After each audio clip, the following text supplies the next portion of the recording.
Radhe Radhe everyone, I am Bhavna Goyal and welcome back to your channel. So here I am sharing my last year scorecard जो कि IPPS PO pre and mains का है। Last year मैंने mains दिया था इसका but वो अच्छा नहीं गया था, but I am here sharing my score card. So first ये जो है प्री का स्कोर कार्ड है IPPS PO प्री का, जो कि 24/8/2025 में हुआ था। इसमें जो पेपर था मॉडरेट लेवल का था। आप देख सकते हैं कि रीजनिंग में मुझे मिले थे 29.14 नंबर। इन इंग्लिश आई गोट 12.50 की इंग्लिश का जो लेवल था वो मॉडरेट था। एंड अगर if we talk about the quant, in quant I got 11.79 number. Cut off था 49 एंड आई गोट 53। मतलब क्वांट में मेरा परफॉर्मेंस अच्छा नहीं गया था, but I clear the cut off and 53 number मुझे आए थे। तो ये मेरा प्री का स्कोर कार्ड रहा था। अगर मैं अपनी गलती की बात करूँ, लास्ट ईयर तो मुझसे ये गलती हुई थी कि प्री जब हो रहा था उसमें एक तो मैंने मैथ्स की प्रैक्टिस छोड़ दी थी। मैथ्स और रीजनिंग की अच्छे से प्रैक्टिस नहीं करी थी मैंने, इसलिए नंबर कहीं ना कहीं मेरे प्री में कम मार्क्स थे। लेकिन ठीक थे क्योंकि जो एग्ज़ाम था वो तो क्लियर हो ही गया था। If we talk about the mains, तो मेंस मैंने दिया था। मेंस में अगर मेरे मार्क्स देखा जाए, मैंने पिछली बार मैथ्स के कोई भी मेंस के जो मॉक होते हैं उनकी प्रैक्टिस बिल्कुल नहीं की थी।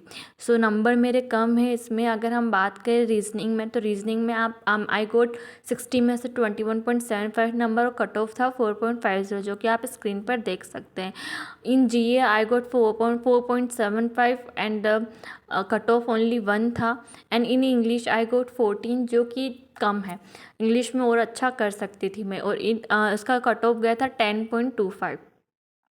अगर हम डाटा इंटरप्रिटेशन की बात करें तो मैं 20 या 25 नंबर का करके आई थी, बट आई डोंट नो मैंने क्या गलत किया। तो सो मुझे ओनली गोट 10 नंबर, और डिस्क्रिप्टिव में आई गोट 8.75। इफ़ टोटल अगर हम बात करें तो आई गोट 60, मतलब 59 एंड 10 मार्क्स थे मेरे। सो ये मेरे मार्क्स रहे थे। अगर मैं पिछली बार से अपने आप को मतलब जो मिस्टेक्स में अगर मेंस की अपने कंपेयर करूँ, तो ये रहेगा कि इस बार मुझे मैथ्स के मतलब मेंस की मॉक लगाना है, सेक्शनल मॉक को फुल मॉक लगाना है, और उसके बाद करना वीडियो लेक्चर से ही है। बट चॉइस ऑफ क्वेश्चन और मेरी एक्यूरेसी कितनी बैठ रही, क्या कर रही, वो सब मुझे क्या करना है, मॉक से करना है। लास्ट टाइम मैंने कुछ बच्चों से सुन लिया था यूट्यूब पे कि बहुत मेंस के मॉक तो बहुत टफ होते हैं, तो मुझे लगा कि इतना लेवल का तो आता भी नहीं, अब मेंस का मॉक देने से क्या मतलब। बट वो मेरी बिगेस्ट मिस्टेक थी ऐसा सोचना। सो मैं आप लोगों से यही कहूँगी कि आप ये मिस्टेक मत करना इस बार। मैंने जो लास्ट टाइम मिस्टेक की थी, मेंस के मॉक हो सकता है टफ आते, हो सकता है उतना लेवल एग्ज़ाम में आता भी नहीं, बट उससे हम चॉइस ऑफ क्वेश्चन, एक्यूरेसी और ये सब हम उन्हीं से जान पाएंगे। एटलीस्ट अब मैं वीक में एटलीस्ट फुल मॉक दूंगी, और सेक्शनल मॉक तो हर वीक में एक दो सारे सब्जेक्ट्स के दूंगी ही दूंगी। और बाकी फिर प्रैक्टिस जो करूँगी वो मैं मेन लेक्चर से ही करूँगी। लेकिन लेक्चर में जो अप्रोच होगी वो अप्लाई कहाँ होगी, वो मेंस के मॉक से होगी। मेरे पास 2 मॉक्स के सब्सक्रिप्शन है, टेक्स्ट बुक एंड गाइडलाइन, उन दोनों में से मैं कुछ भी करूँगी।